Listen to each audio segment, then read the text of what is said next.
Welcome to the Micheaux Mission. 2 men, 1 podcast, every black film ever made. My name is Len, aka the Bat Tribble. And as always, I'm joined by my partner. Hey, this is Vincent Williams. Tonight, ladies and gentlemen, we are doing a long-awaited review here on the Micheaux Mission, but it wasn't brought to the mission by Vince or myself. Tonight, we are reviewing from 2021 Netflix's The Harder They Fall. They fall. Fantastic Western by Jesse Samuels, featuring Idris Elba, LaKeith Stanfield, Regina King, yes, Lord, Zazie Beats, Delroy Lindo, Danielle Detweiler, like RJ, so many people in Jonathan Majors. Jonathan Majors. Mention him. I should mention the star. Yeah, I should mention the star. In The Harder They Fall, but this was not our selection. This selection was brought to the mission tonight by our very special guest who will be joining us for the review. It will be from Nashville's own The Scenario Radio Show, Van Everette and Dana Dane, here live on the Micheaux Mission. They're going to be joining us for the review. I say they're Nashville Scenario Radio Show, but it's syndicated. Absolutely, they're worldwide. Absolutely. And they're our special guests and also our good friends. They're very good friends. Yeah.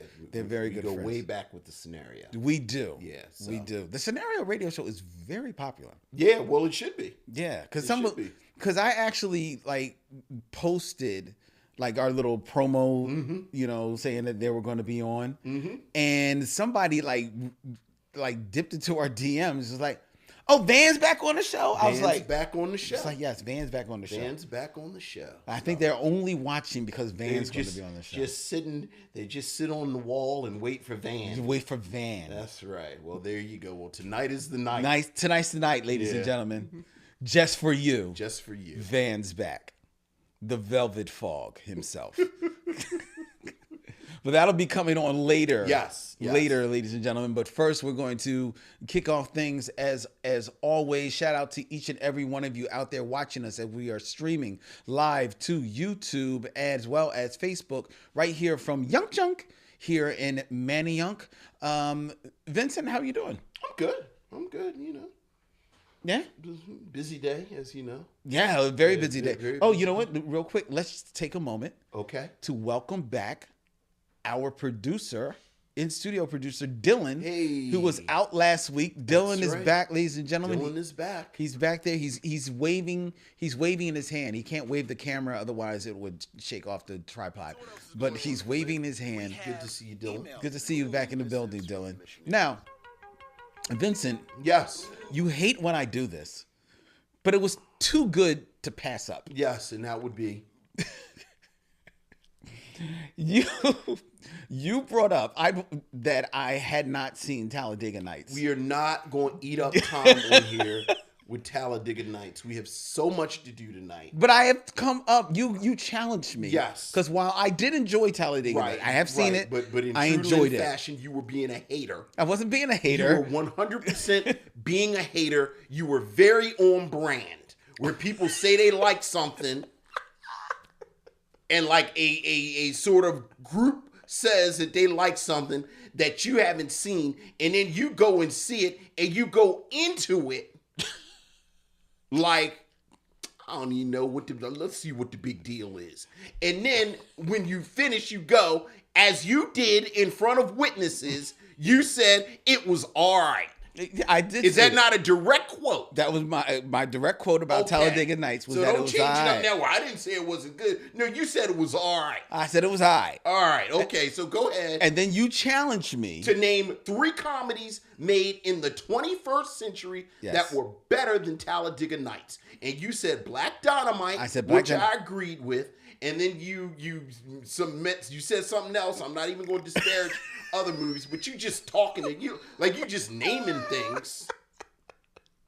Then you said Anchorman, which I agree with. Yes, I said Anchorman. Although I said Anchorman is basically the King Lear of Will Ferrell movies. I have to remember the timeline. And then you said Tropic Thunder, which I just disagree with you because I think it's a very uneven film. Okay, but that's fine if you agree with that. Okay. But to me, right, and I don't believe you. That's the other thing. Not only do I disagree, I don't believe you think Tropic Thunder is better than Anchorman. No, I'm not saying it's better than Anchorman. It's better than Talladega Nights. I don't believe you. I don't believe you think that. I do. I don't believe you, and I'm gonna tell you to your face. I don't believe you. I'm sorry. Okay, I'm sorry. I laugh out loud at Tropic Thunder every time I see it. Give me a quote from Tropic Thunder. You cut like a Julian Fries. Give me that map. That's Robert Downey Jr. stashing the map from Ben Stiller. I love that scene. I rewind that scene 1,000 times. Okay, all right. And then I love Jack Black. He skits in and like they got him tied down because he can't take the drugs and he's like, it's a great scene. He's like, I'll suck it. It's so funny. I love it. I absolutely love Tropic Thunder. Okay. And I think it's better than Talladega Nights. I don't believe you think that, but okay. I do. All right. Can we move on? Maybe talk about some black movies. It's all right. It is. It's all right. It's this. Okay. Moving on, ladies and gentlemen. Don't you put that evil on me, Ricky Bobby. Go ahead. Moving on. Looking like you're having a seizure. I don't know. Nobody even knows what we're talking about. Everyone knows what I'm talking about. Go ahead. Yeah. Well, whatever. Moving on. There was a story actually in the news, believe it or not, a sports story. Ladies and gentlemen, you can't see it. Van Everett is losing his lunch over here, like laughing at. Speaking of big black guys, I know. Is that your segue? Speaking of huge Negroes, yes, there was a story in the news, that you wanted to bring up. Surprisingly, a sports story. I did, but it's not really a sports story because no one knows Michael or her from his football career. That's very true. Everyone knows Michael or her as the subject of the film The Blind Side, starring Sandra Bullock, right? Yes, right. Which from the it's so funny. A couple of weeks ago, we were talking about maybe having a month of hate watch films. Yes. And, I said it was a shame that we had seen Driving Miss Daisy already. And what was the other one that we watched that I absolutely... That you hate? Oh, yeah. We watched one of them dumbass movies with white people saving black people. And The Help? We actually have not done The Help. We've done The Help. So it wasn't The Help? It wasn't The Help. Anyway.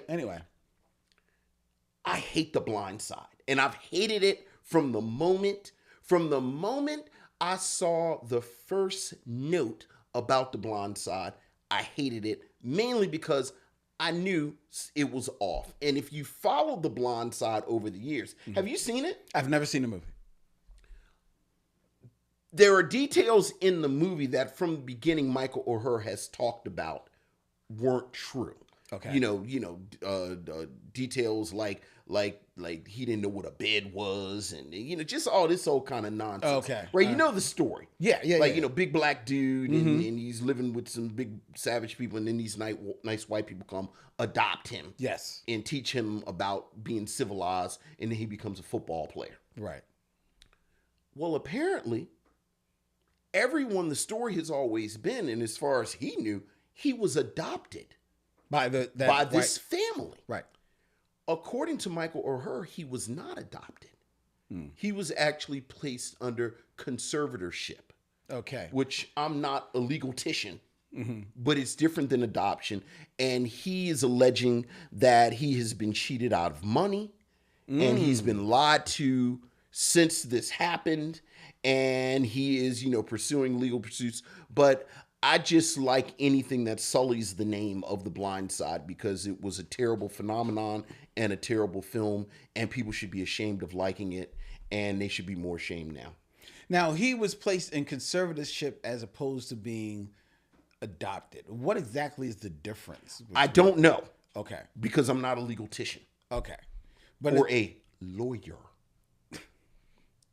Okay.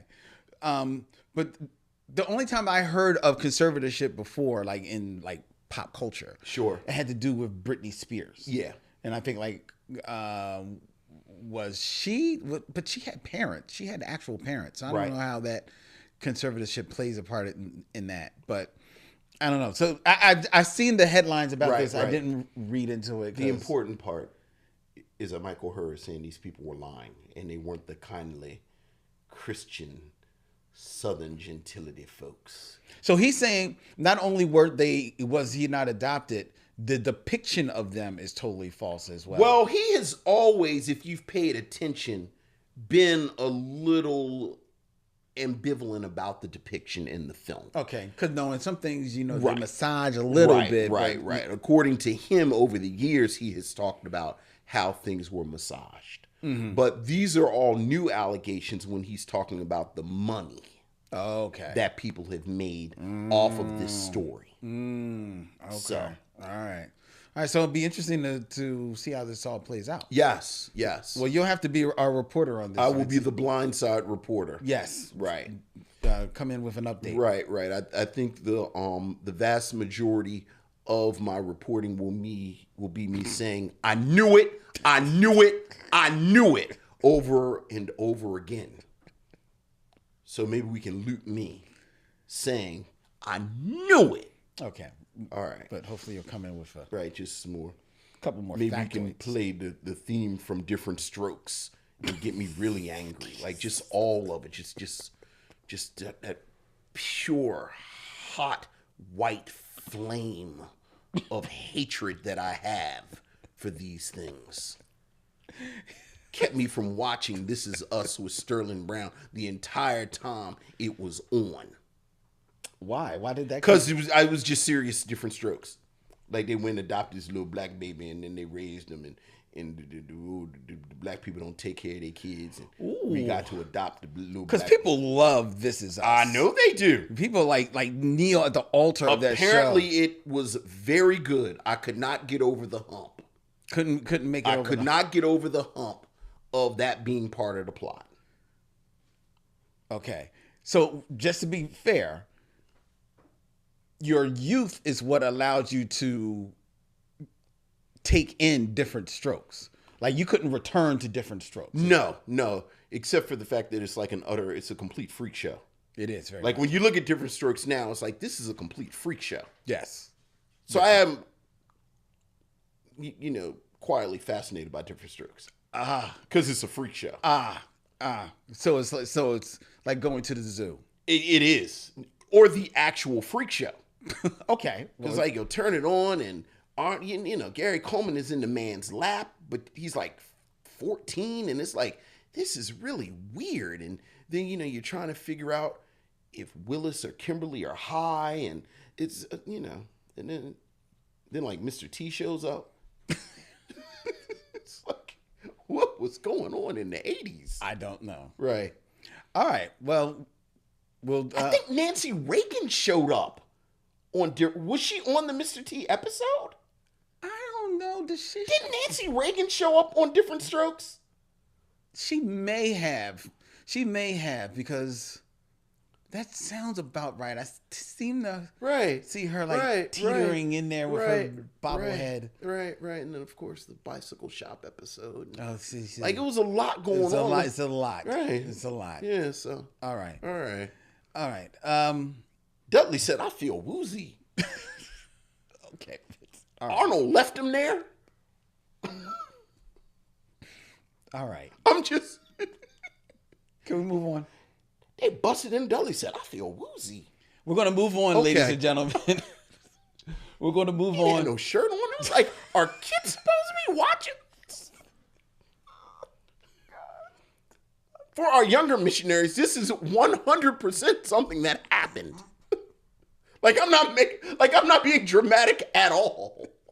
No, you're not. Dudley said, "I feel woozy." I feel woozy. He touches his head right, because he was giving a wand, and I was like, I think I need an adult in here. Yes.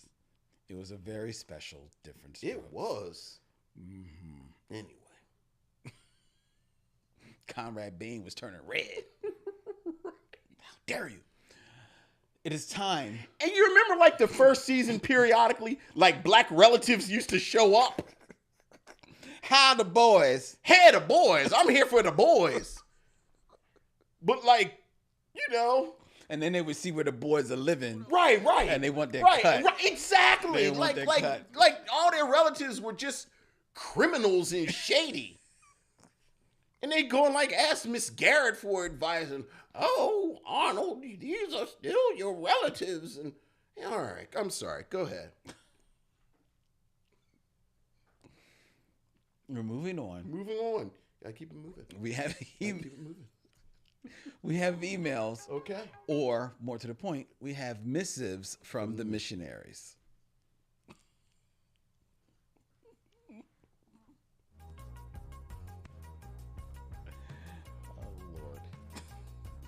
Lord.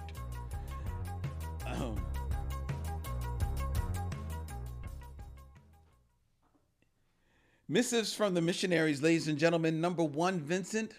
We have an email from April McFadden. Hey, what's up, April? She says, I'm back with more thoughts. Okay. So basically, I'm listening to all the reviews of film that I've seen multiple times or recently. Okay. Fair. Cadillac Records. Yeah. Recently. Yeah. Us. Yeah. Multiple times. I know that's right. For Us, I thought the Hands Across America was in the epilogue because the tethered in red jumpsuits are holding hands as you zoom out and during the final seconds. I thought the tethered Adelaide red was inspired to come up with the plan, inspired by the shirt, and that was the end of the plan. I don't know. The origin story falls apart, and that is the most interesting part of horror, although I'm terrified of the genre and would rather just read the plot on the internet. I'm glad it's more than a thriller. Mm-hmm. I was still confused on where did they originate and how are they sustained. Yeah, look, that's one of those. I think that questions. Was one of the plot holes, like the logistics of the tethered. Yeah, when you start to think about it, right? Like you got the sense that Jordan Peele was so enamored with the idea that he didn't think through all of the logistics. I got the sense that they were just eating the rabbits. Like at one point, Red says that. That, you had cooked food and we had to eat the raw meat of the rabbits. But even that, because they had the clothes that matched and... Yeah, it was weird. Yeah. It was weird. Mm-hmm. But there's a lot of movies that if you pull on the strings enough, it starts to unravel. Sure. But that's where a skillful director or creative will kind of hide things and you just get lost in it. Right. I think sort of the good problem that Jordan Peele had already, even with the second film, is that after Get Out, people put Us under a microscope as a testament to how much we respected him as a filmmaker. Yeah. So that certain things that other filmmakers would have been able to get away with, like, well, what were they eating the whole time? Yeah. With Jordan Peele, you kind of pay that much attention to it. Right. Which, I have to say, something like they killed Tyrone. They cloned Tyrone, does it so much better. Like, you got the sense that he knew that people were going to pay attention to this. Mm-hmm. And each time you watch it, you can see points where he's like, yeah, I knew you were going to look for this. Okay. So here it is. I still have yet to see the film. You're going to watch, you know what? You're going to watch it. You're going to say, it was all right. No, I'm not. I'm looking forward to seeing it. It's right there on your television. Like, I know. You watch it whenever you want. I know you aren't talking. As many times before we turn on the cameras, hey, Vince, have you? No. I'm saying, it's the most important little cultural thing that's happened in Black America in the past year. Really? What's more important than they cloned Tyrone? That has brought us together as a community. What happened down in Alabama? Yes, I mean, and then what happened in Mississippi? I mean, the art, like arts and music. Well, there was art down in Alabama. That was artistic, man. Yes. We saw that in real time. Mm-hmm. We all came together on that one, brother. I'm going to continue with emails. Please Thank you, April. Thanks, April. We have an email from Michael Sykes. Hey, what's up, Michael? Sweetback, sad ass song. Oh. Hello, Len and Vincent. This is Michael Sykes. I saw the movie Sweetback Badass Song 2 times, and that was enough to say this. Okay. I believe people are giving this sad ass song movie a break simply because it's the first of its kind. But some people fail to realize this is trash and child porn. Oh. Mr. Webb. Yeah. That's me. I was about to say you found a... I agree with you. I stand with you on how horrible this garbage is. Oh, my goodness. You said, he quotes me, I see. The only positive thing about this movie is it gave Earth, Wind, and Fire a break. This movie didn't even do that. It didn't even give them a push. It gave them a little nudge. Earth, Wind, and Fire didn't have a big break until their 1973 platinum album, Head to the Sky, which had hits like Evil and the name of their self-titled album. Mr. Webb called... Mr. Webb. I know, because you're in the right. I'm going to repeat that. Please do. Mr. Webb called Melvin on his BS, and I agree. This movie questions me about what the hell was Melvin thinking about putting his son, Mario, in a child porn scene, which in today's society wouldn't fly. It also questions Melvin as a father. Why would he do that? I felt so dirty watching it the first time. The second time, I had to skip that scene. Mm-hmm. That scene was some pedophile-ish right there. Mm-hmm. Mr. Webb, out of these two movies, which one would you watch again? Sweetback's Badass Song or Posse? I do like Melvin's other two films, Don't Play As Cheap and The Watermelon Man, way better than this piece of ish. I'll give Melvin his respect. He created a new genre, which I adore, but I don't adore that ish. Well, to answer your question, I would watch Posse 10 times in a row and then watch it 10 times in a row backwards before I ever watch Sweetback's Badass Song again. P.S. Oh, P.S. Mr. Williams. Oh, no. Now I'm in it. Oh, this is he's asking this question again. This is the question. Oh, remember when you gave your top 5 Isley Brother albums? Yes, and I couldn't really do it. Couldn't really do it. Yeah. He said, since you didn't mention it last week, his are 3+3, The Heat Is On, Go All the Way, Live It Up, and Showdown. Okay, excellent. All right. It's a good list. That's a good list, and that is a great email. Yes. That is my favorite email. Look, man, it's good to find like minds. You just want to end the show now? I'm just going to sit here and be right for a minute. Just be right. All right. Thank you, Michael. Thank you, Michael. Thank you for the email. All right. We're going to now move on. Oh, Dylan, it is now time for the top 5. Top 5.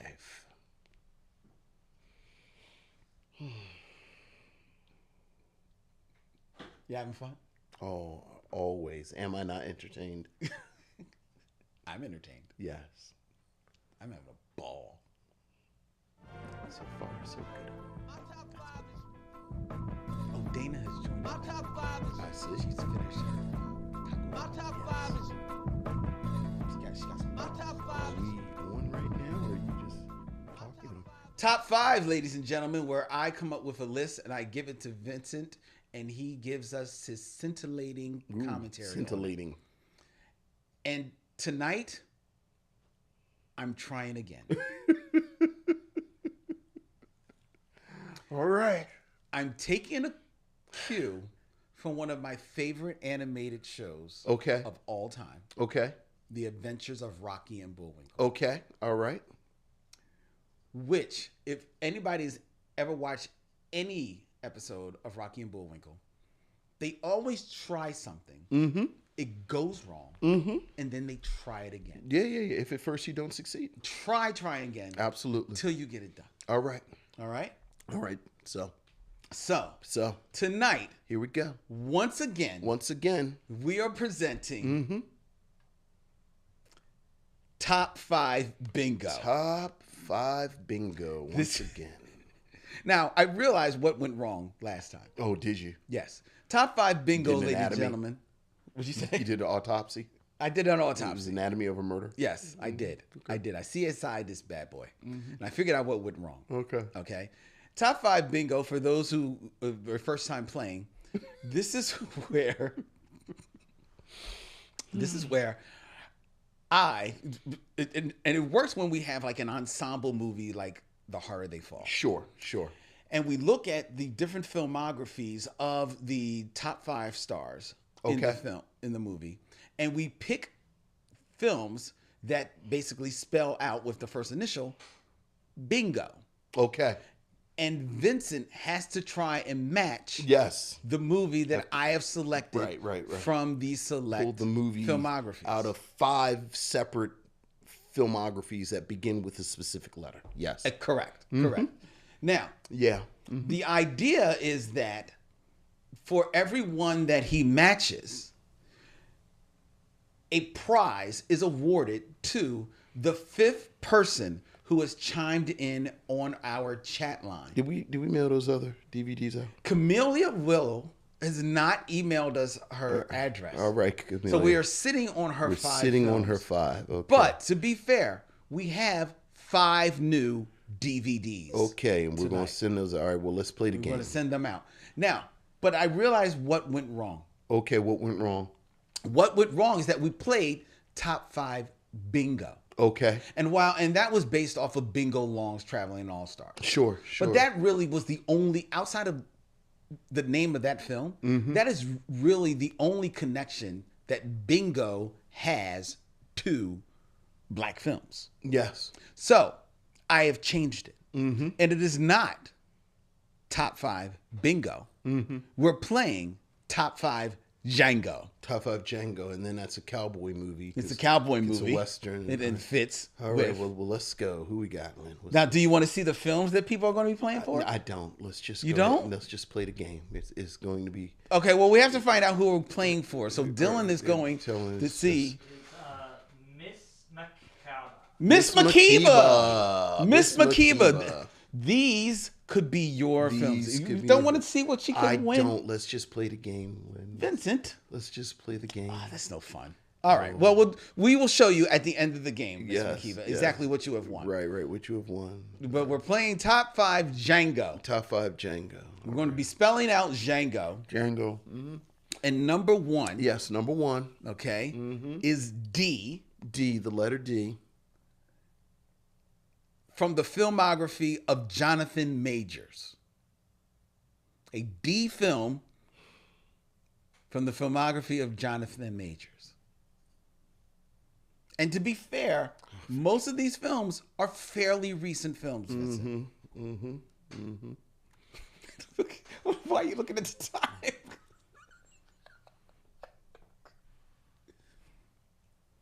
D film with Jonathan Majors. I mean, besides The Last Black Man in San Francisco and Creed 3 and Ant-Man and I mean, what else has he been in? That's a film. It's been quite a few. Has it been quite a few? It's been enough. It's been enough at D. I can't. I don't. You taking a pass? Yeah. Okay. Well, the film that I chose from 2022 is Devotion, which is a World War II film. But the film that I thought you was going to choose, that we reviewed, is The Five Bloods. Oh, right. That does start with it, right? That starts with a D. Duh.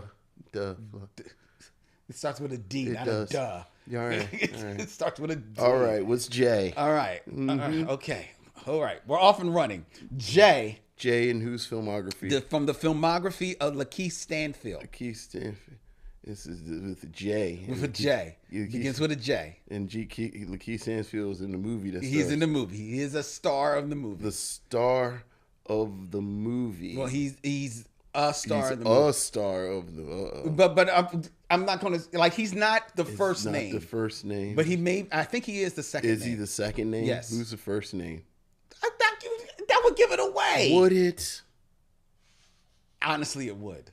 Do you want me? I'll give you. Do you want me to give you this? This is. You're about to punch me. That's just like we've got a game. Like we got a whole ass game. We got a whole ass game we do. I know. And now you just pull like we're playing Calvin ball. Go.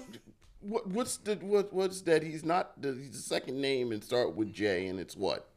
Judas and the Black Messiah. Judas and the Black Messiah. All right, sir. All right. That does start with the J. Yes, and we've reviewed it. No, we haven't. Okay. Well, okay. You can't even keep up with what we've reviewed. It's 300 movies. Yes. But I know we've seen it.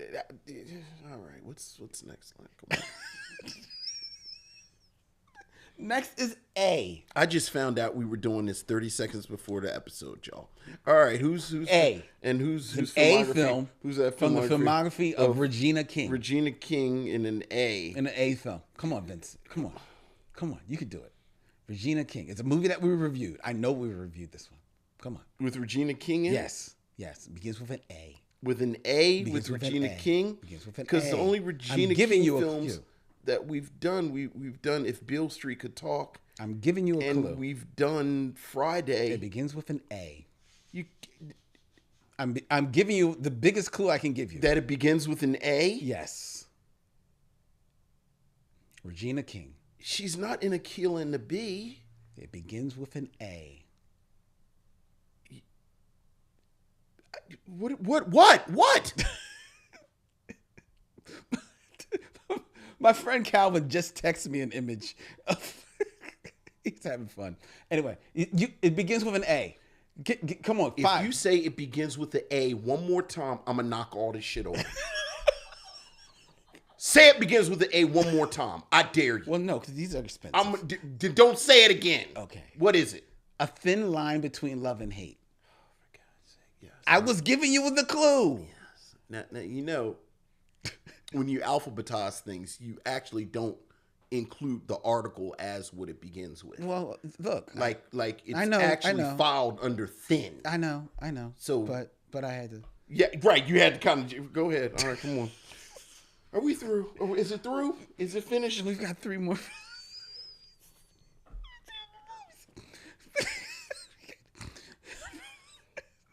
N. It's from the filmography of Zazie Beats. Oh God. It's Zazie Beats. It's from 2020. Right, and somehow it's not Joker. It stars or Zazie Deadpool Beats or the Bullet Train. It stars Zazie Beats, Winston Duke, Benedict Wong, Tony Hale, and Bill Skarsgård. Quite a cast. Mm-hmm. Is this a film you've seen? No. Is this a film that you heard of before you had to look it up for this? No. Mm-hmm. Yeah, right. Come on, man. We got guests. It's called 9 Days. Yeah. Right. You're right. It's from 2020. Sure. Sounds like a very interesting film. Right. That's the one where he plays like the angel or something. Exactly. Right. See? Don't say exactly. It's a Winston Duke film. No one knew that Zazie Beats was in it until this. She's the second name. What's next, Len? Come on. G. Mm-hmm. Who's the filmography? Delroy Lindo. No. Excuse me. Idris Elba. Idris Elba starts with G. Is this an Idris Elba film, or is he just in it? He's in it. Come on, hurry It's from 2011. Miss McKeever, we're gonna send you all of this. It's from 2011. Sure. It's called Ghost Rider: Spirit of Vengeance. He was in the second Ghost Rider. Sequel. He was in the sequel to Ghost Rider, starring Nicolas Cage. Come on, yes. And now you're doing good. Oh yeah. The last one. Yeah, this is totally not the part of the show that people are going to fast forward. Go ahead. The last one is O. This is from the filmography of Delroy Lindo. And this one, Now this one is an older film. It's from 2001. It's a movie that stars Delroy Lindo along with Jet Li and Carla Gugino. Since we're doing things in real time, can we agree that we're never doing this again? I mean, can we agree? We agree that we're never doing this again. Okay. Do we agree? Okay. Okay, so this is a verbal contract that we have witnesses. We will never play Top 5 Django again. Or bingo. We'll never play Top 5 Bingo again. You like it's like I'd say it all the time. I mean, if we're gonna be talking in real time, I say it all the time. We have a good thing going. It's like a peanut butter and jelly sandwich. It is like, and Lynn always want to add some oregano or some bullshit to it. Like it's always we got a good thing, and Lynn said, you know what we should do? We should stand on our heads and do it. Like Lynn, why? Like we've been doing this for years. Like people seem to enjoy what we're doing. It works. Lynn's like, you know what would be interesting if we did it in haiku? No. I've never said anything about haiku. But these ideas are similar. What's the old movie that you give up? That's it. I give up. It is from 2001. The One. Yes. Who could forget The One? Starring Jet Li. Yes. It was a good movie. And who's in it? Delroy Lindo. And Delroy Lindo is in it, and he plays. He's in it. Did you know he was in it before you put all this together? Had you heard of this movie? I've heard of the movie. You've heard of the movie? Yes, I've heard of the movie. Right, it's Jet Li. It's Kung Fu movie. I've heard of it. And certainly when you think martial arts, You think of Delroy Lindo. you think Delroy Lindo. Yes. Absolutely. And this has been the top 5. Now we'll move on to 6 Degrees. Well, I got to show Miss McKeeba what she's won. Do you? Yes. How long is this going to take? It'll take 2 minutes. Can you just say that, like, don't... I don't know them by heart.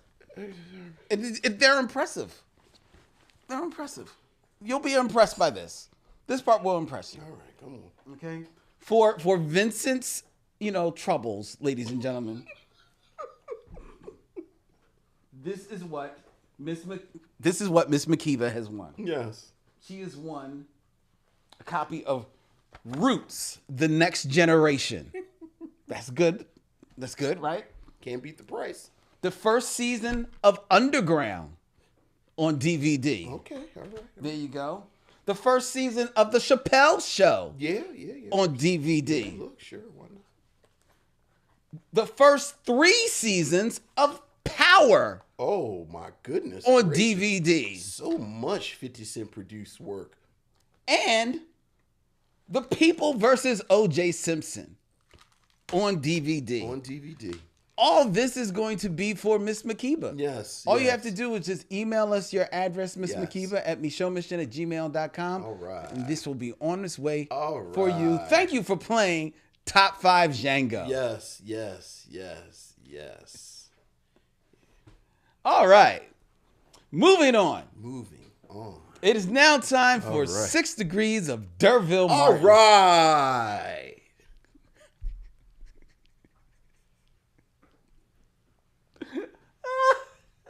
Oh my God. Oh, this may be my favorite show. This may literally be my favorite episode ever. All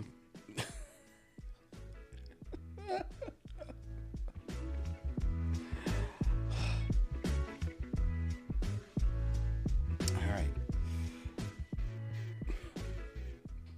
6 Degrees of D'Urville Martin, ladies and gentlemen, where I give Vincent a actor, and he connects them in 6 movies or less to that 70s lawman, D'Urville Martin. The original Black Cowboy. The original Bass Reeves.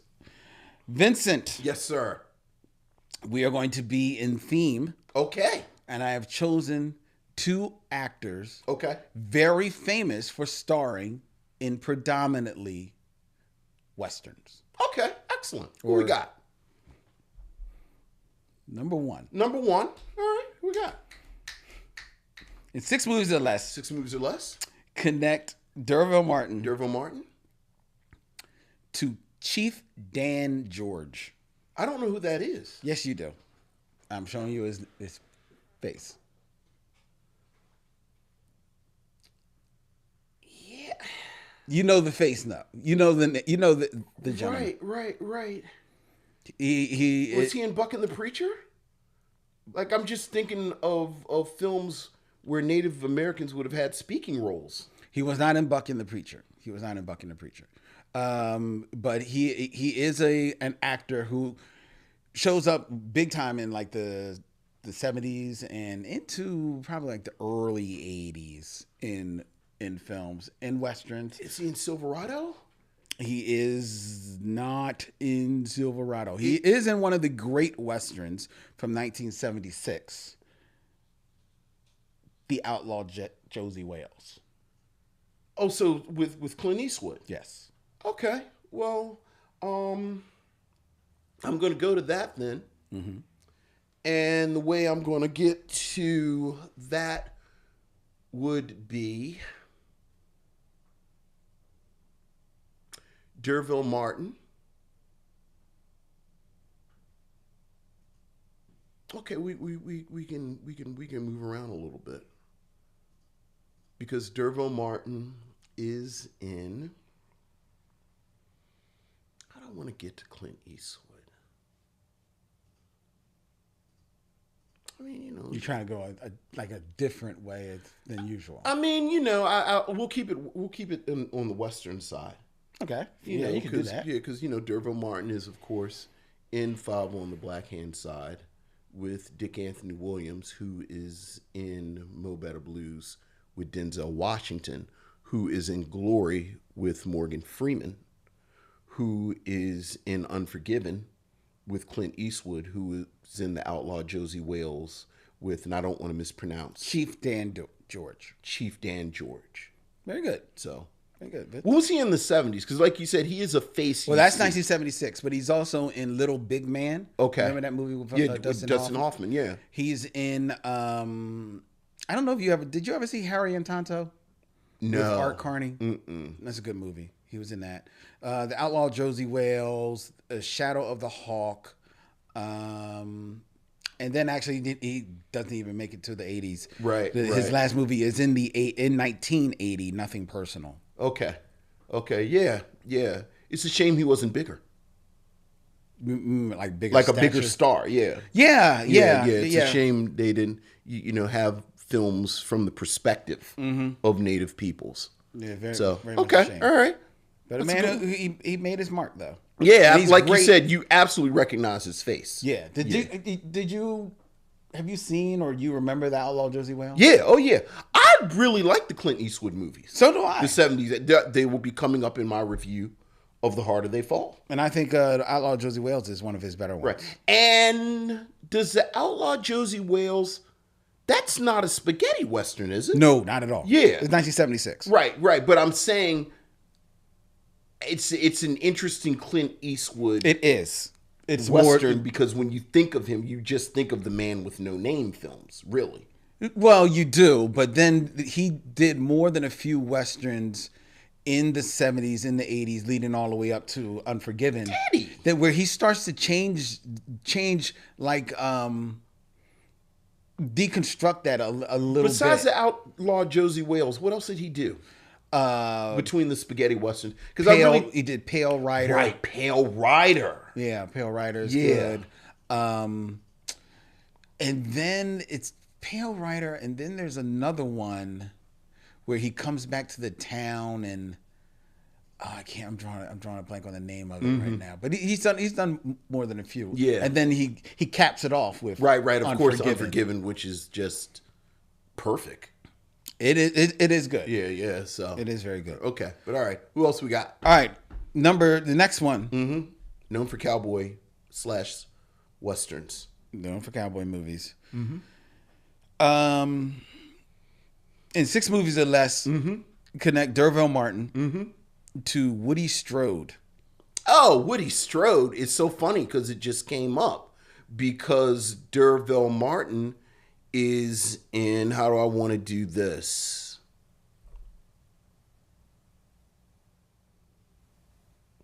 You had a little fun with this. Because Dervo Martin is in trying to get to him. The Final Come Down with Billy D. Williams. Mm-hmm. Billy D. Williams is in, let's say Bingo Long in his Traveling All-Stars and Motor Kings with Richard Pryor. Mm-hmm. Richard Pryor is in Harlem Nights with Eddie Murphy. Eddie Murphy is in Boomerang with Chris Rock. Chris Rock is in New Jack City with Mario Van Peebles, who's in Posse with Woody Strode. And there you go. Mm-hmm. Very good. Well done, Vincent. Yeah. I guess the other Woody, I tried to do Woody Strode with the Cowboy movie, but unfortunately, the only real Woody Strode I can think of is the court martial of Sergeant. I know exactly what movie you're talking about, and I can't. And that's I guess you could bend that into a Western. Yeah, kind of. And then the other thing that I really remember him from, frankly, is Spartacus. Sergeant Rutledge. Sergeant Rutledge, right. Spartacus. Is he? Oh yeah, he is in Spartacus. Oh yeah. He's also in, and this is what I kind of remember him from a little bit. He's in the Ten Commandments. He plays the king of Ethiopia. Oh, that's right. Yeah.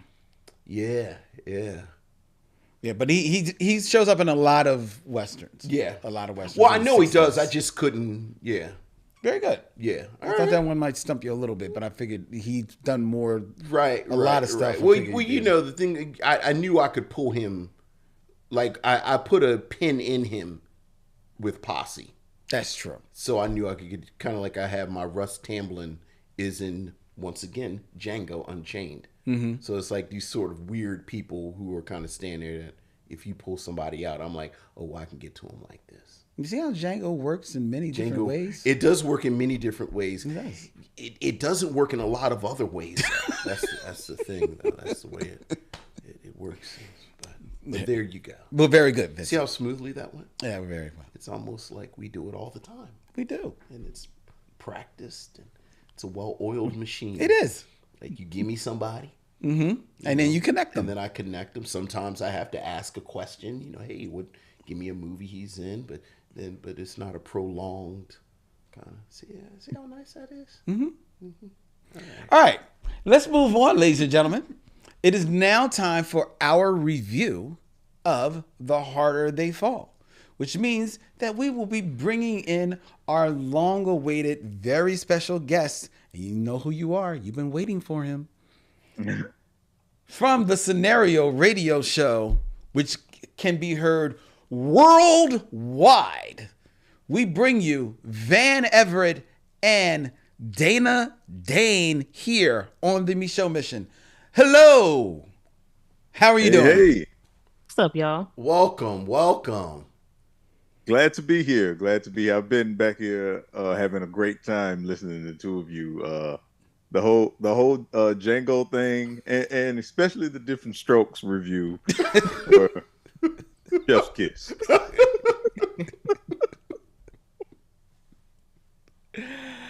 Well, we appreciate it, and thank you both for taking the time to join us on a mission to review The Harder They Fall from your hard work on the Scenario Radio Show. Yeah. Which, I joke, but like y'all literally are heard like all over the place, man. Like where's the furthest like fans that you have for the Scenario Radio Show? Well, as far as because obviously we have the show also as a podcast, but as far as radio, Santa Rosa, California, I think is furthest station. Yeah, it's pretty much in the States as far as broadcast, but of course podcast, but that's everybody. We're all out there in that capacity, I guess. Sure. And tell us a bit about the show. It's a show where we cover a little bit of everything. It's I guess the biggest difference between our show and a lot of shows that cover a little bit of everything is that we always, one, try to center Black people's experience, no matter what it is. Sometimes we have fun. Sometimes it's serious topics. We run the gamut.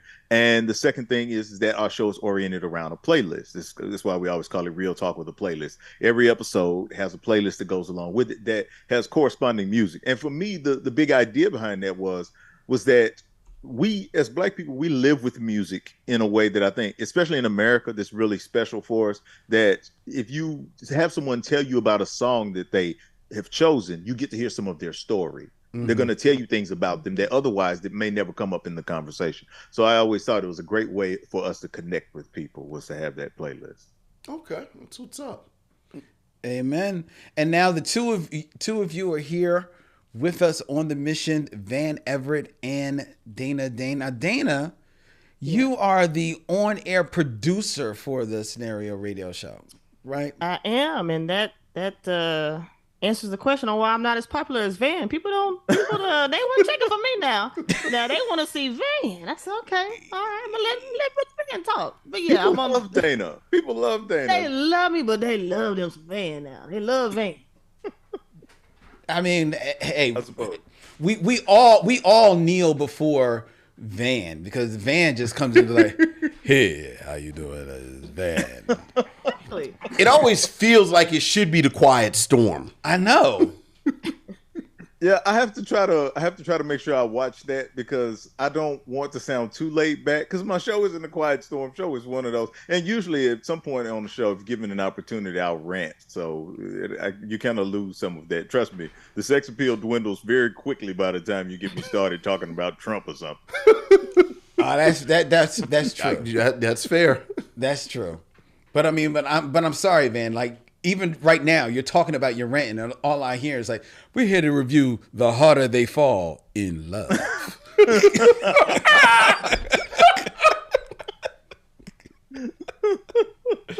That's all I'm. But I'm curious. Before we get into the review, I'm curious about the origin story of how you two came together. How Dana came to become the producer on the Scenario Radio Show.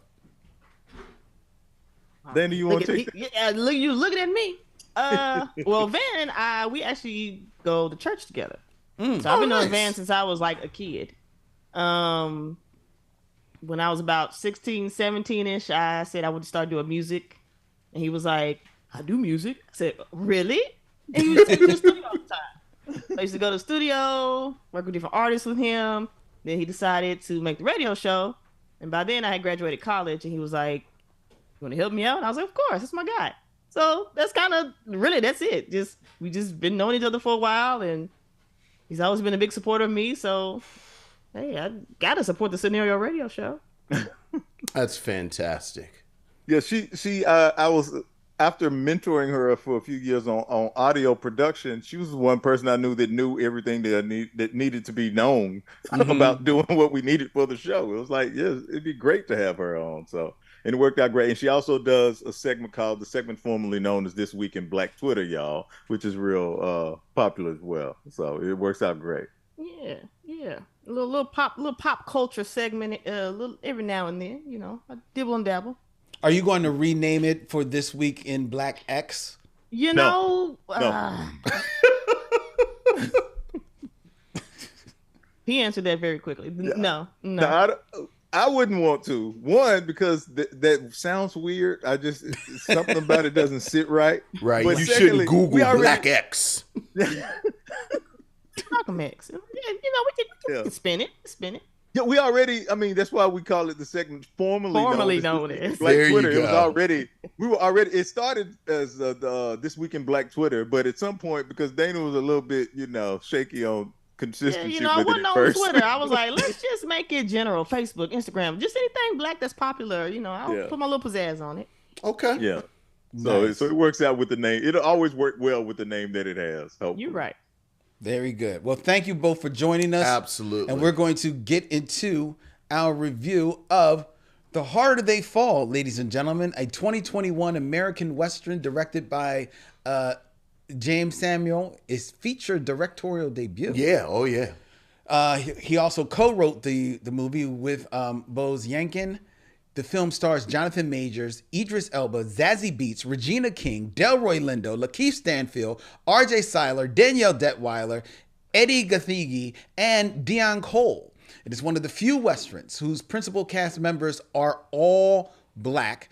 The characters are based on real cowboys, lawmen, and outlaws of the 19th century American West.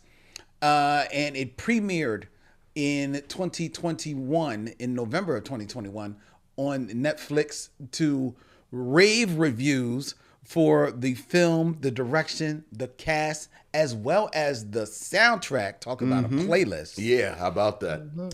And it was brought to us today on The Mission by our very special guests, Van Everette and Dana Dane of the Scenario Radio Show.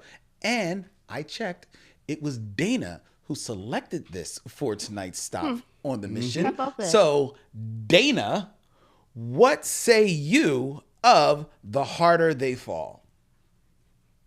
Now, let me preface this by saying, I ain't never watched a Western in my life, okay? I ain't never Really? watched a Western in my life. No, I am 31. No, I ain't seen no Western. But then when I saw Idris Elba in that cowboy hat, I said, huh. Okay. And I seen my girl Regina. I said, what's this? Then I heard that dun, dun, dun, dun, dun. I said, what is this? Let me watch this trailer. Sold. You got me. You got a stellar cast, all my black people in it. Mm-hmm. Now I'm into Westerns and I want more. It didn't really take much, to be honest. Really? So this being your first Western, so first of all, dial back. Did you stay away from Westerns because you didn't feel it was for you, or there just weren't anything out there? Like, why were you not watching Westerns? In my time, we was watching Friday. We were watching, like, it just wasn't a genre that I grew up watching. My granny, she really didn't watch Westerns like that. And I grew up in a household with her. But I feel like if she would have watched it when I was younger, I probably would have had like a little sense of, what's, Western movies. But sure. It just really wasn't part of the culture of me growing up. But I don't know, just all them pew. Yeah. Didn't really think about it. But now you've watched. Now you this is your first Western. So for this being your first Western, what do you think? What do you think of the movie? If it's done like that, I'm gonna keep watching it. Now, of course, I've seen Django. I mean, I don't know if is that considered a Western? 100%. Yeah, absolutely. Yeah. Mm-hmm. Well, maybe I like those type of Westerns, like with modern twists on it, kind of. Mm-hmm. I don't know. But yeah, if it's like that genre, then yeah, I'll keep watching it. Okay. All right. And Van, what are your opening thoughts? I appreciate the movie. I appreciate it. I think it's cool. That's coded. Let's go.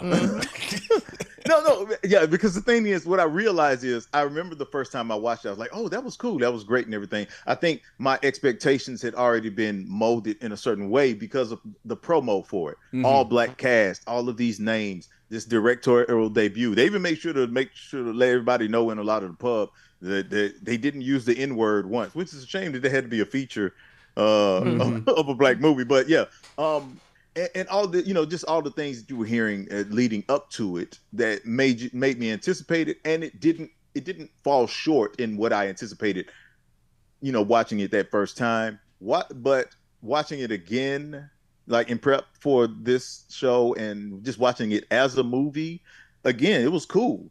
It's not something I necessarily will have to ever watch again. And it didn't definitely, I'm familiar with Westerns. I didn't watch a lot growing up either. I know of Westerns. I mean, it's, it's a very American art form, the Western. So it's like we've grown up in a society at this point, even, people who don't watch Westerns know the tropes, if nothing else. They get the general idea. So it meets all it ticks off all the boxes. It's got the 6-shooter badassery that you want in a Western, all of that. It makes all of them look like icons. It's high on iconography, and I think all of it looks cool. So again, I appreciate it. Yeah, I guess that's the best way to put it. I do appreciate it. It's not something that really just excited me once I watched it again, or I've been hearing this supposed to be a possible sequel. I'm not really concerned. I heard that too. Seeing the sequel. Yeah, I guess that's the best way to put it. I mean, a sequel or like if it's with different characters. I don't know if interested in a sequel following the story of the characters you already saw. Maybe like a new band of characters. It could even be the same actors. That might be kind of cool. Yeah. You haven't seen a lot of westerns. No, not at all. No, I led with that. I have not seen a lot of westerns. Go ahead, Vince. I think it's ironic that Van mentioned that westerns are really this American art form, because going back to Clint Eastwood, what I have thought since the first time that I saw this movie is that it actually reminds me of the spaghetti westerns that Clint Eastwood starred in the 60s that were made in Italy and Spain. Yes. Italy and Spain, and it's why they called them spaghetti westerns. And I think revisiting those films, as I have just, every now and then as years have gone by, I got a similar feeling from what I'm gleaning that you two have said, that I think so much of this film, much like the Man with No Name films, is style. Like so much is style. And to Dana's point, it's like half the film sells itself because you've got this extraordinarily good-looking, photogenic cast, right, wearing this period clothing. And it's like from person to person to person, every character is introduced, and they have their little moment that it's almost like a still shot, and they're wearing the clothes, and Jonathan Majors' character and LaKeith Stanfield's character very much are informed by that Man with No Name aesthetic with, the ponchos and everything. And, I have to say, as far as grading it as a successful film, I think that lets it stand on its own, frankly. Like, I think if you've never seen this film, I would say watch this film just for these wonderful images of these these actors wearing these outfits. And then, as something that you return to again and again, as something that sort of stands the test of time, I think your mileage may vary. I think when it comes to the actual performances, frankly, I feel like Regina King is almost in another film. She is. Like, her performance is so nuanced and so full that it's like, I don't know if someone let her know that this is almost like... It's an ensemble. It's an ensemble, and it's almost, it's almost like cotton candy, or just something, like a knee-high soda, like something just gives you this pop. Knee-high soda. Knee-high soda. I'm like a real sweet soda. Okay. Them peach knee-highs? Yeah. Yeah. Oh, yeah. But, Absolutely. but something but Regina King is giving this performance that you understand that this is a character. Yeah. Idris Elba, I think, just has this wonderful presence. I love how Idris Elba is gracefully aging into, like this almost older man. And you have this here, Jonathan Majors, I think, has had performances better than this, but he does great. Delroy Lindo is fantastic. And I did, much like them, I like this film a lot. I don't know if it is a film that you return to as a film. Like, this is maybe my third time watching it. This is the first time I watched it where I felt like, okay, let me actually pay attention. Okay. Because this is not a piece of art that I thought required you to really pay attention. You just kind of go with the vibe and everything.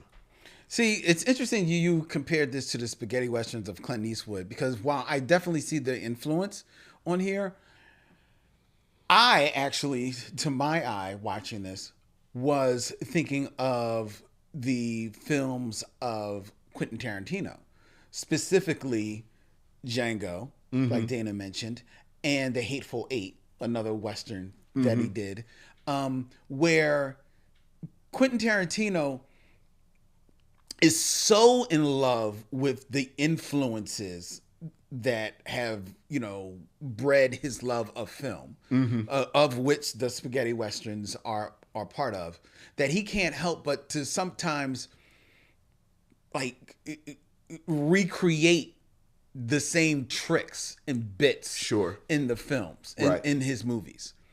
Whereas like true artists who have been shaped and molded by hip hop, James Samuels, I feel, is taking those same influences, but he's remixing them to present something wholly original and new. So while it may have the sheen of what you've seen before, it still comes off as something new. Because for all the great westerns, and there are a lot of great westerns, Clint Eastwood and the Quentin Tarantino movies are good, and the Sergio Leone Italian westerns and John Ford's and all of those. John Ford. They all have their distinctive styles, right?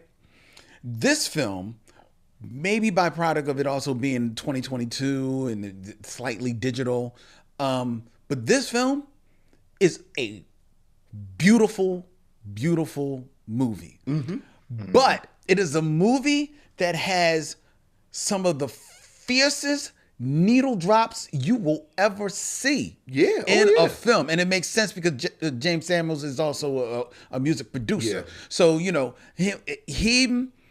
he blends, and I actually read where a lot of the music cues are in the script. So he was writing the script and hearing the music at the same time, and it shows in how everything moves and how every Western, like me, of the four of us, me and you are the veterans of Westerns.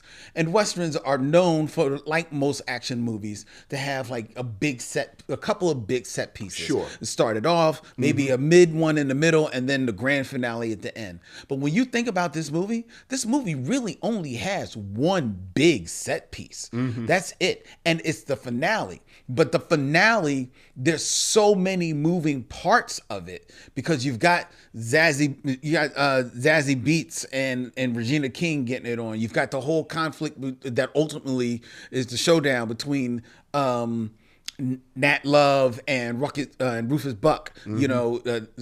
Jonathan Majors and Idris. You've got everybody on the street, like LaKeith Stanfield's character, Cherokee Bill, against R.J. Seiler's character, the quick draw artist.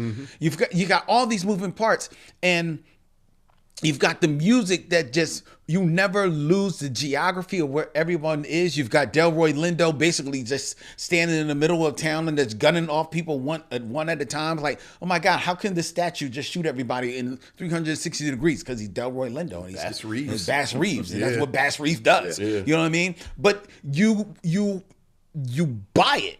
You buy everything, it all there. And what most Westerns have, they have the freedom or quote unquote privilege of just being a basic morality story. Good versus evil. And you've got your white hats and you got your black hats. Famously in this movie, there are no white hats. Everybody's got black hats. And while there are definitely good guys, the Nat Love gang and the Rufus Buck gang, and the Rufus Buck gang are definitely shown to be like they some downright dirty dogs. There is still talk of something deeper in this story. There's still talk of trying to preserve what we come to realize is this bastion of black, of blackness in the middle of the West. That Redwood is a town that is wholly black and is prosperous, right? And you've got people vying for the control of this, and there's a little bit of a meta commentary of like, oh man, why can't we just get along? And if we could all just get along, we could all just prosper here together, because we are already prospering here. But just the fact that this movie even gives you takes the time to present that to you, right? I found very revolutionary as far as Westerns go, and I appreciated it all the more watching it this second time around, whereas it was almost to a degree like Black Panther, where you kind of understand a little bit about what I'm just drawing a blank on the bad guy's name. Rufus Black? Killmonger. Killmonger. You almost kind of understand a little bit of his argument, and then you see that, oh, dude is psychotic, right? But you could kind of like, he's saying stuff that kind of like makes sense a little bit to you. And Rufus Buck is saying some type of stuff. He's saying stuff like yeah, like this is our town, and they're about to sell it off, and it's going to go to the highest bidder. And without putting it out, they're just talking about the colonizers coming in, and it's just cutting everybody out. That. Now, then he gives his caveat, like, yo, if you give me 50 grand, I can straighten this out. Right. But I just like, I like the moment. I like them just having taking the moment to speak to that, to have that being spoken of in this film. That is something that you don't see in Westerns. But it's just a moment, though. Okay, but like it comes at the end. This plot point that's in the middle. With the town. No, well, you're right. It's technically in the middle, because then you have this whole kind of screwball subplot with Stagecoach Mary giving herself up. But you know that, and then frankly, I feel like the twist about the relationship between Rufus Buck and Nat Love, I wish that would have been earlier, because that would have complicated the character a lot more. And I still maintain that, so much of this nuance that you're talking about is on the back end. I feel okay. I think a lot of those things, the things about the town, the things about that relationship that happened at the end, even the nature of the relationship between Stagecoach Mary and Nat Love, all of that, none of it, I'm not saying any of it was done poorly, but it all definitely felt a lot more simply in service to move the plot along, rather than to flesh things out. It didn't, like when you compare it, for instance, to Black Panther, like that idea was just given a little bit of lip service, enough for there to be a reason for someone to have to come and have the conflict, and it felt more that it was in service to the plot than it did for it to just be a real part of the story. Because again, and this isn't, I'm not faulting this, because again, as a Western, it did tick all the boxes that you want out of a good action-packed Western, and so you just need to find a reason to get to get to the showdown, and they got to the showdown, and again, all the showdowns spectacular. The way, just how those actors played those parts was spectacular. But yeah, story-wise, I don't think there are any particular pieces of the story that with a little bit of scrutiny really hold up as much. Yeah. But they're not intended to really hold up, I don't think. At least not to me, they didn't seem to be. Right. Well, it seems like you almost have to decide what kind of film you want to make. Like, I would almost rather there wasn't that bit about the town, or frankly about the relationship between those two characters at the end. Like, I would rather they had just kept that out, and then you get what in essence is this really cool popcorn movie. Right. Okay. I mean, I agree. I agree. It needlessly does complicate things, and by the time you do learn about their relationship between Nat Love and Rufus, you're kind of like, all right, can we just get to the end? Right. I agree with that. And I have to say, not to bring down the room, but just in full disclosure, I have always been disappointed in Zazie Beats in this film, frankly. Yeah. Now I'm glad someone said it. Yeah. You know, when a Van, come on, Van. I think just from the very beginning, talking about the way this film was advertised and the way it was sold to us, and both before the film came out and the first thing that you see on the screen in the film is it says this is a work of fiction. Yeah. But these characters actually existed. And each, we've talked about, the famous Bass Reeves. But like all of these characters were cowboys. Were, like you said, actual historical counterparts. Stagecoach Mary actually existed. But in real life, she was a darker, heavier woman. And casting Zazie Beats, just the optics of it was really gross. Like, just from the beginning, it was gross that she was cast in this. There are only three women in the film. She's the love interest. And you really just got the sense that whatever powers were be decided that this is the physical image of a love interest that we want. Second, rather than a Stagecoach Mary. Mary. Second, I like Zazie Beats. Like, I like her. But I've never really seen anything any of her performances where I said, oh, wow, she is doing work. There's one episode of Atlanta that I really liked her in. That I said, okay, Zazie Beats is doing work. So even on that level, like every moment she was in there, I felt just kind of slowed the film down, Frank. Like, it's like you had this love story between her and Nat Love that seemed like it just was an obligatory love story. I don't know who Zazie Beats' agent is, but he should have put the kibosh on anything where they said she and Regina King are going to have a scene with each other. And it's just the two of them. Because I felt bad for the sister. I was like, damn. Like, why is Zazie in here with Regina King by herself? Because Regina King is so Regina King. Yeah, but so that most people, in fairness, would be eclipsed. Like, there's a moment where Regina King has this amazing monologue about her sister, where you forget Zazie Beats is in the scene.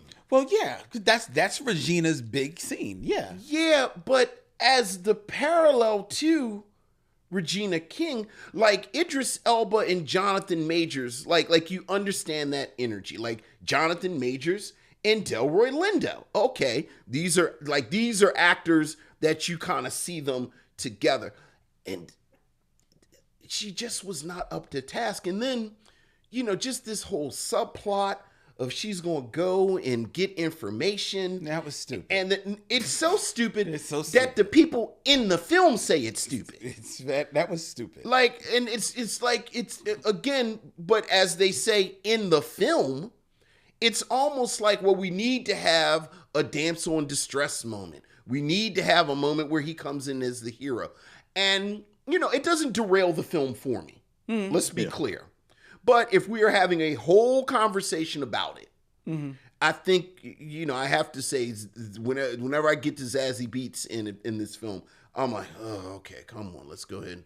All right, where's Cherokee Bill? Let's bring Cherokee Bill back. I got a funny feeling Van's got his Zazie Beats screed of his own. Go ahead. Yeah, he hit a lot of the notes that I was thinking about. Yeah, I was like, as soon as I saw her, because of the fact that she's someone who hasn't necessarily exhibited a lot of range as an actress, and so she has a very distinct, for lack of a better term, bohemian Lisa Bonet quality, modern day Lisa Bonet quality, and that's what comes across even in this film. So it's like that's not really what we need in a Stagecoach Mary. And there's just, again, all of these other women who would have more fit the description. It's obviously not a historical movie, but sure. Again, you knew you were going to make her this love interest. It would have been a great opportunity to make someone like Saquon Singlo from the Wonder Years.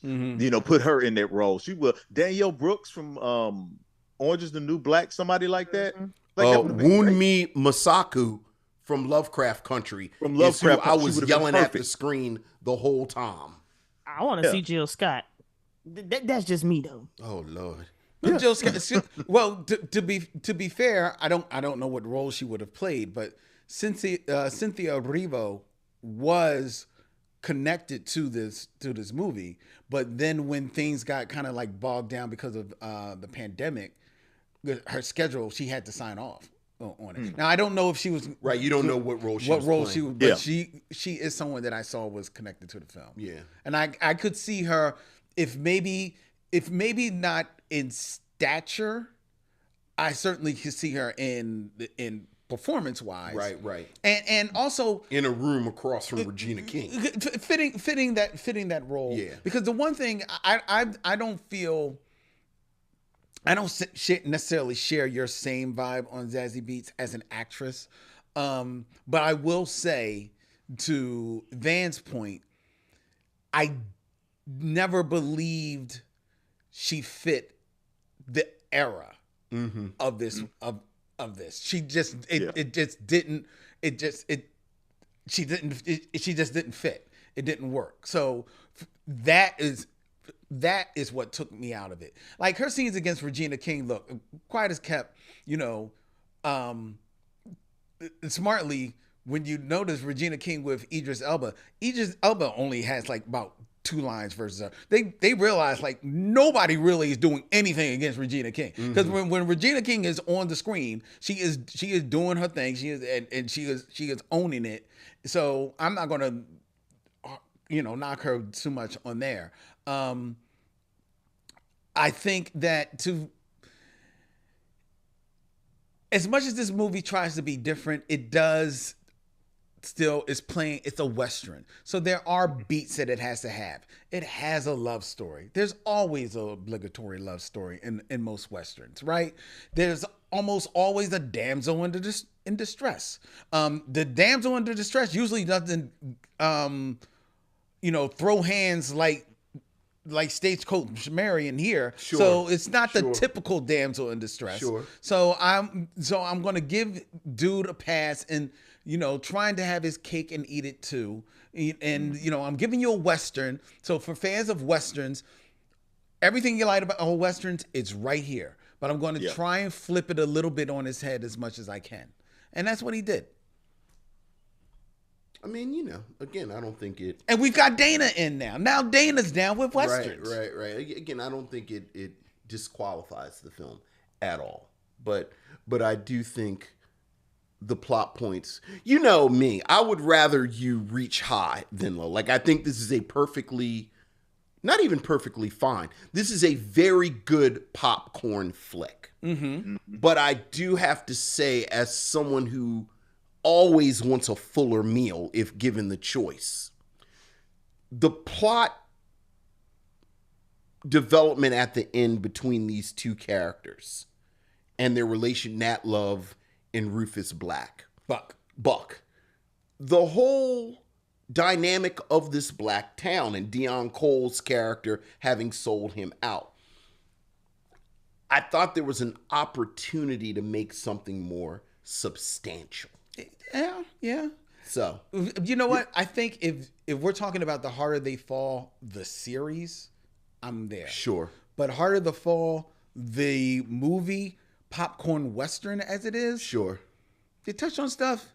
You get in, you get out. Yeah. You make your fun. And spoiler: Regina King's character does live at the end, so she can spin out. Yeah. Which I have to say, I felt like there was a convert like okay, we got to have this showdown between these two.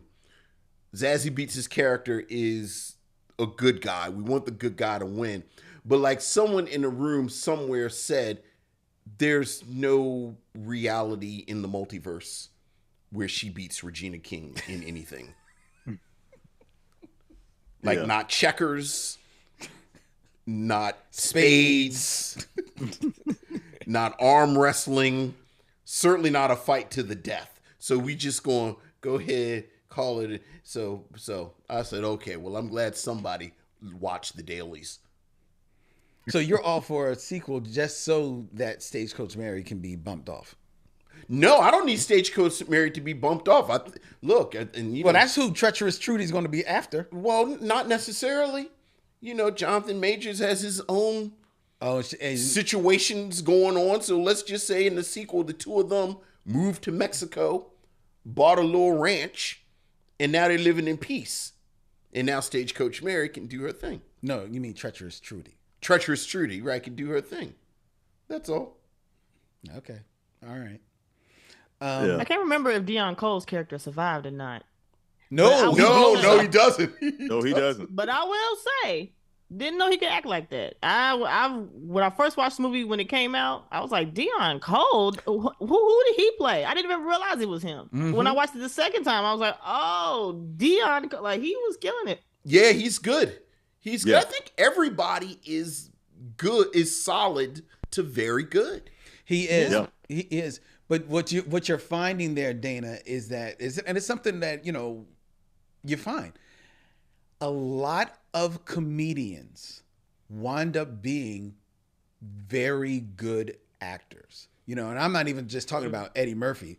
Jamie Foxx, good actor. Mm-hmm. We've said Mike Epps is a better actor than he is a comedian. Yeah. Yeah. I mean, they have the timing. Mm-hmm. They have the timing. They have they have this spatial awareness. It kind of makes storytelling, sense. Right? Yeah, it kind of makes sense. Vulnerability, a lot of times. They have this vulnerability. Yeah. Yeah, and I watched this little roundtable interview on YouTube, and he was saying his mom or something had passed away before the film came out, and so he was like probably just channeling all of that. Like he was really like, "This is my big break." His mama wanted to see it so bad, but yeah, like kudos to him.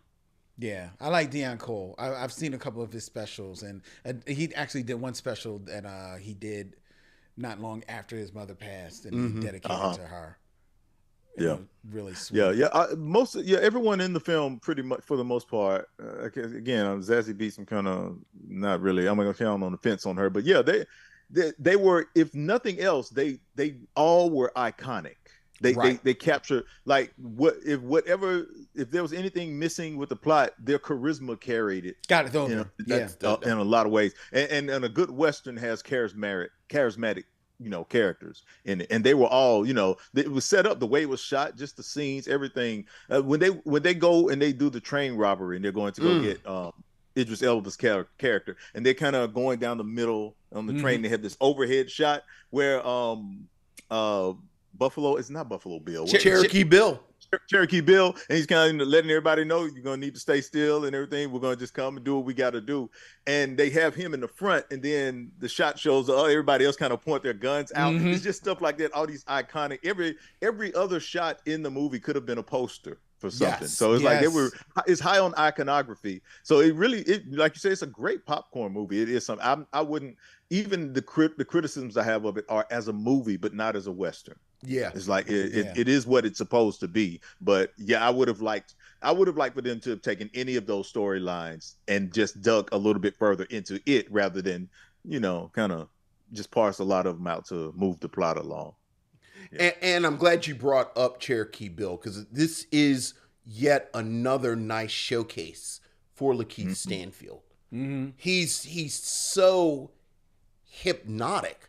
Like you realize, like I love how Regina King, Terrible Trudy, is in charge, but he's the mouthpiece, because you can tell he has this manner about him that he kind of makes you literally drop your guard. And he captured that so well in that train scene. And even, this whole bit about him being the fastest gun, and, you get how he keeps surviving these gunfights. Yeah, because he cheats. Mm-hmm. Well, but part of the reason he's able to cheat is because you kind of, let your guard down. Right. Yeah. So, yeah, fair enough. It's only cheating if somebody's alive to say that you cheated. Well, he said there is no fast and slow. It's only the alive and the dead. Like he actually says it at one point. Yeah. So he does. Yeah, he's the only one left to keep score. So who's to say? Exactly. I know, you talk about Treacherous Trudy and her maybe getting a sequel. For my money, I could follow the adventures of Bass Reeves and Cuffy. Oh my goodness. For the rest of, because yes, I loved Regina King in this movie, and Delroy Lindo, he's a treasure. But Danielle Detweiler as Cuffy, hypnotic, just pulled me in. Everything she did in this movie, I was there for. Yeah, yeah, and you really want to follow Bass Reeves and his new deputy. Yeah, yeah. I felt that way about Delroy Lindo, Bass Reeves' character. The same, like everything that he did for me was compelling, and he was able to do with so little, kind of emote so much or show something. I guess that's something just a good veteran actor can do. Yeah. They're showing something under the surface, this world weariness, this kind of thing that he's kind of playing off without having to do a whole lot. And it's just like he kind of commanded every scene that he's in and everything. You felt the sense of authority that came with him being who he was in that movie, Bass Reeves, and being the sheriff or the lawman. It came out of the screen. You just like, oh yeah, this is the guy. He's in charge. You never at one moment think he's not in charge. Yeah, that's like you just said it. That's Delroy Lindo, man. Yeah, that's years of training, man, and just know that just be. The camera will find me. Right, exactly. So this leads us to our question that I will pose to the two of you. And I'll start with you, Dana, now that you've come to Westerns by way of Django Unchained and The Harder They Fall. Real quick, are you a fan of Django? Okay. I watched it once when it first came out, obviously. And then I watched it recently, like last month. And I guess I never really paid attention to it. It's straight. It's good. It's a good movie. So, yeah. All right. Well, Vincent, what do you call Django? You call it Django Unchained : the greatest love story. Greatest black love story ever on film. That's what Will Smith said he wanted to make it if he was going to get the role of Django. And that's why he ended up making, what's the movie that just came out that he made? Oh no. It's in black and white. Like first of all, y'all don't know. That's hilarious. Because this man was nobody saw it. It was the movie he was traveling trying to promote this movie. I can't even recall it. What, Emancipation? Emancipation. Emancipation. Yeah. Emancipation. Yeah. That is the love story he wanted to make Django. So he said, because he was supposed to be instead of Jamie Foxx. Yeah, I think he did Wild Wild West, and that was enough for him in West. Yeah. So, Dana, would you recommend that people see The Harder They Fall? Absolutely. Watch it with your friends. Good little evening, night out, night in the house type of movie. Like you said, a popcorn flick. It's good. Great soundtrack. Great cast. Yeah, I would definitely recommend it. Incredible soundtrack. Absolutely. Man. Absolutely incredible. What about you, Van? I would recommend it. I'm not good at just simply recommending things and leaving it at that, but yes, I would recommend it, and I would explain why I'm recommending it so that Well, why are you recommending it? You can explain. Well, I mean, yeah, because I would explain it's a good Western, but if you're expecting something else, this is not what this is not what you need. But it is a good Western if you want to enjoy the things that make Westerns enjoyable. And see black people looking good doing it, this is your movie. Anything else, yeah, I don't know. Kind of on the fence there. Well, I don't think he's on the fence, but I do think, much like what Van is saying, you have to recommend it for what it is. Okay. And I think it's a great popcorn film. I actually think it's a great Western. The irony is, I don't think it's a great black Western, because I think the great black Westerns really integrate the themes that this one just kind of touches on. These themes of the black homesteaders, the themes of black people dealing with this post-slavery moment. So, I'm thinking about the, a film that you and I both love. And here you go. Here you go, Dana. If you like this, Buck and the Preacher is a great black Western. I'm gonna write that one down. Yeah, I don't think it is as good as Buck and the Preacher, but I think it deals with these issues more fully. Both of the Fred Williamson Nigger Charlie movies. The Legend of Nigger Charlie and the Soul of Nigger Charlie. Hadn't heard of this one before. And I don't like you said it. Yeah, the two Nigger start with Buck and the Preacher. Yeah, definitely start with Buck and the Preacher. And again, it's a film that I don't think is necessarily a good Western or necessarily that great of a film. You're talking about the Nigger Charlie movie. No. I think those are good black Westerns. But as a black Western, again, I think Bushrod and Thomasina deals with these issues more fully. There was actually a pocket in the 70s where you had black Westerns. Yeah, a few. Yeah. That kind of dealt with this. Mm-hmm. So, but I would absolutely recommend this. Absolutely. Okay, well, I would recommend this. I do think that this is a great Western. I do think that it is a great black Western. That's fair if you don't necessarily agree. It's not as good as Buck and the Preacher. To me, I have to see the Fred Williamson movies again, but I pretty sure I'm going to side with this one over the Fred Williamson movie. Oh, no. I mean, dealing with the themes. This is a better movie. Okay. All right. But, But, yeah, I would recommend it. I think this is a fun, popcorn pretzel bite movie. Mm-hmm.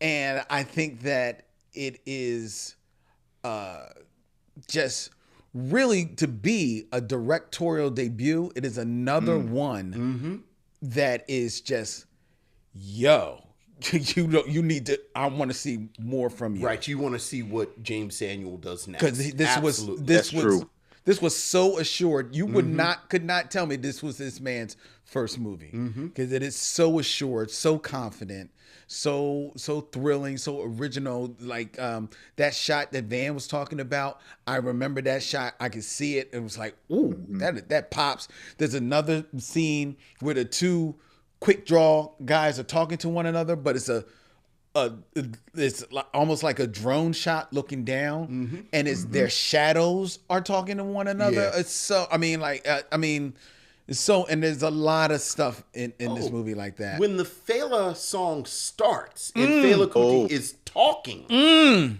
but just that split second that he's talking, and Stagecoach Mary and Treacherous Trudy are about to go at it, and then it drops. Oh my God. That was perfection. Yes. The needle drops, I know y'all mentioned the needle drops before, but one of the things that I really appreciated about what they did with this was that they took, instead of taking things that were very overly modern sounding in hip hop, that are synthetic, they took things that had a more rustic feel with Afro beat, and I'm not talking about modern Afro beat, but yeah, old school Afro beat, reggae inspired hip hop stuff that still had a little dirt on it. So it gave you that energy that you get with a good needle drop, but at the same time, it didn't feel so out of place in those surroundings. Right. I thought that was like a beautiful thing too. Yeah, because you know what the music did, because this movie is 2022 and it was, you can tell because of some of the effects. It's a digital film. It's filmed digital, right? And it's a beautiful movie, but it in some ways, as far as Westerns goes, it's a little bit too pretty. Like, it's almost like a little bit too slick in sometimes. Yeah. But the music gives it the grit that you usually would feel in a actual Western. Sure. And and you just said it, like, because it's not, it's not like, just,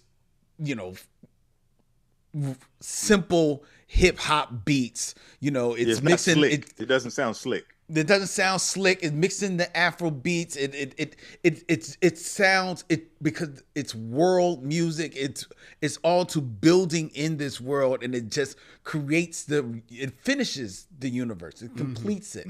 And that's why I think that this is actually a very very great film that people should return to. The shame of it is that it's not, you can't see it on the big screen. Yeah. That's the shame of it. I would kill to see this movie on the big screen. Absolutely. But there you have it, ladies and gentlemen.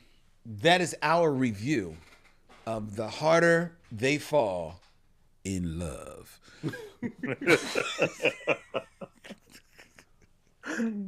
Oh, man. Thank you, Van Everette and Dana Dane from the Scenario Radio Show. Yes. Thank you. Thanks for having us. Van, always a joy. Yeah, Van has been here a couple of times, but this is Dana's first time.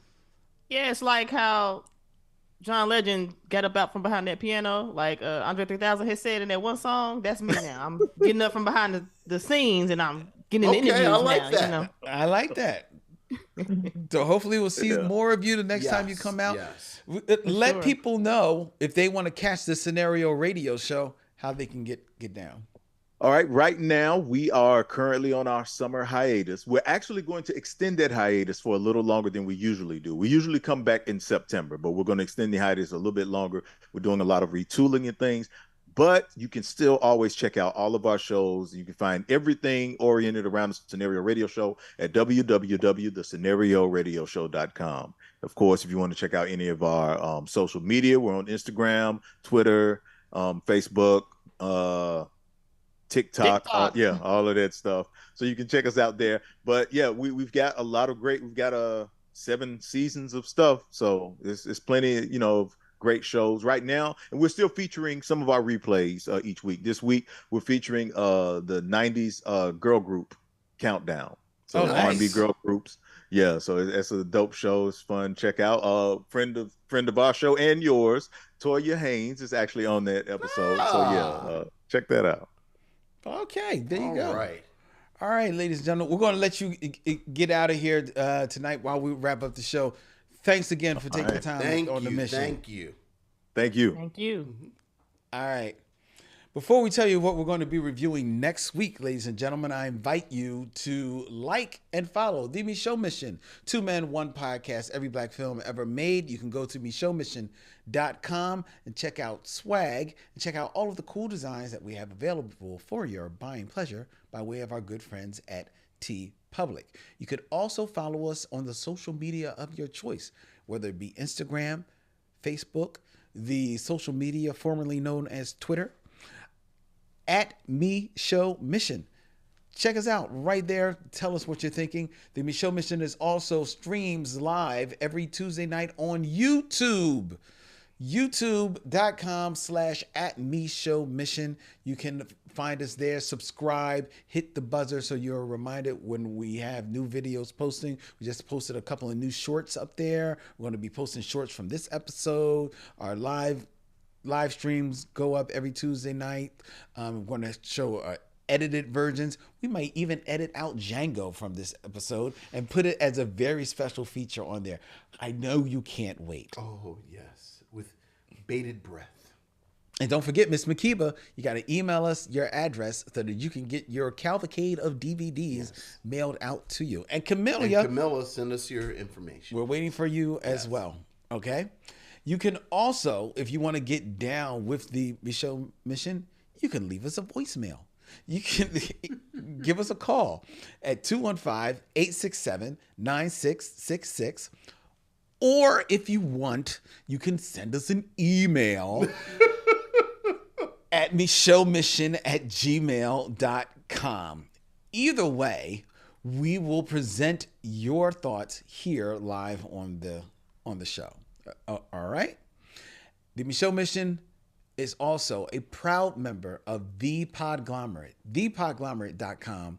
They make podcast work such as ours, which streams every Tuesday right here from Manayunk, from Young Junk, Philadelphia's premier video podcast palace. Go to videocontentfactory.com so that you can book your time in one of the other great studios that they have here. This is ours. All right. Next week on the Micheaux Mission, it is Vincent's turn Yes, at bat. it is. Yes, it is. And you know, it's been a while. Vincent has been good. He dipped into 1957 last time. I did. But you knew it wouldn't be long. But it has been long. It's been a while. It's been a while. But he's back. I am back. Where he belongs. It's true. In the 70s. Yes, sir. And Vincent, do you want to let them know what you're bringing to them this week? It is a film that missionaries have asked us about literally since the very beginning. Mm-hmm. And it is a film that we have alluded to, but we'll talk about it much more, that we have frankly avoided. Yes. Just because of the nature of the subject. But for reasons we will discuss next week, I've been thinking about this film a lot. Mm-hmm. So we are doing the pimp film classic, Willie Dynamite. Ooh, Willie Dynamite. Next week, right here on the Micheaux Mission, baby. Until then, that's Vincent, and I'm Lynn. And in pardon, baby, we say, we'll see you when it's time to meet again.